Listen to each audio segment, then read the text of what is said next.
여러분 안녕하십니까? NBS 투데이입니다.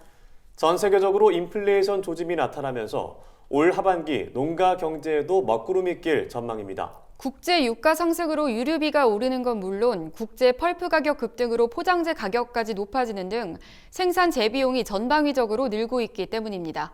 갈수록 팍팍해지는 농가 경제를 김인경 기자가 취재했습니다. 물가가 전반적 지속적으로 오르는 경제 현상, 인플레이션 우려가 점차 커지고 있습니다. 가장 체감도가 높은 건 유류비 상승입니다. 한국석유공사 유가정보서비스 오피넷에 따르면 6월 둘째 주 국제유가는 여전히 상승세를 보이고 있습니다. 두바이유가 배럴당 70.3달러를 기록했는데 지난 3월과 비교하면 10% 올랐고 2년 전인 2019년과 비교하면 67%나 급등한 겁니다. 이는 국내 휘발유와 경유, 등유 가격으로도 고스란히 이어졌습니다. 휘발유 판매 가격은 6주 연속 상승세를 기록하는 실정입니다. 농가들이 사용하는 면세유 가격도 높아지는 건 마찬가지입니다. 전기요금도 꿈틀거리고 있습니다. 한국전력은 다음 달부터 월 200kW 이하의 전력을 사용하는 일반 가구의 전기요금 할인폭을 절반으로 축소하기로 했습니다. 이에 따라 991만 가구가 전기요금을 더 내야 하는 상황입니다. 이뿐 아니라 한전은 2025년까지 전기요금 체계를 개편할 계획인 것으로 알려졌는데 현재 주택용, 산업용, 농사용 등으로 분류된 용도별 요금 체계를 앞으로는 전압별 요금 체계로 전환한다는 게 주요 내용입니다. 요금 체계가 바뀌면 전기 사용량이 많은 시설하우스나 스마트팜 도입 농가는 이른바 전기세 폭탄을 맞게 될 우려가 큽니다.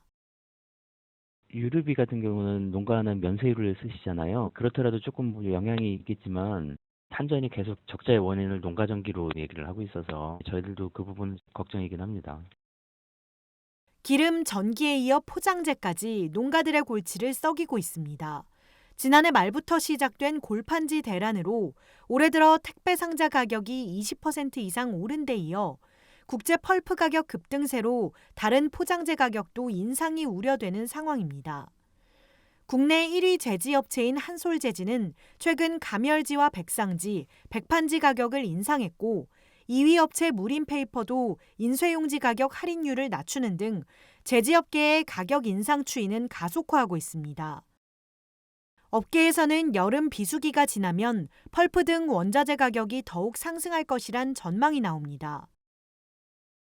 과체하시는 분들이 보통 공선회를 하시니까 APC에서 하시는 분들 같은 경우는 박스비가 조금 오르면 좀 어려우시겠죠. 고랭지 같은 경우도 박스로 유통이 되고 하다 보니까 그런 부분이 걱정이긴 하네요.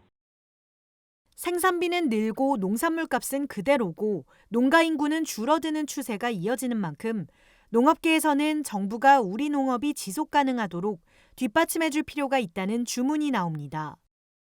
농업인들을 약간 자영업처럼 이렇게 방치를 하는 것이 아닌가. 근본적인 문제들에 대해서 고민을 해봤냐 이거죠. 택배비가 올라간다, 그다음 운송료가 올라간다. 이게 그것만 가지고 이게 한다고 해서 될 문제는 아닌 것 같다 이제는. 그 큰 범주 내에서 정부가 이걸 좀 고민을 이제는 해야 되지 않을까.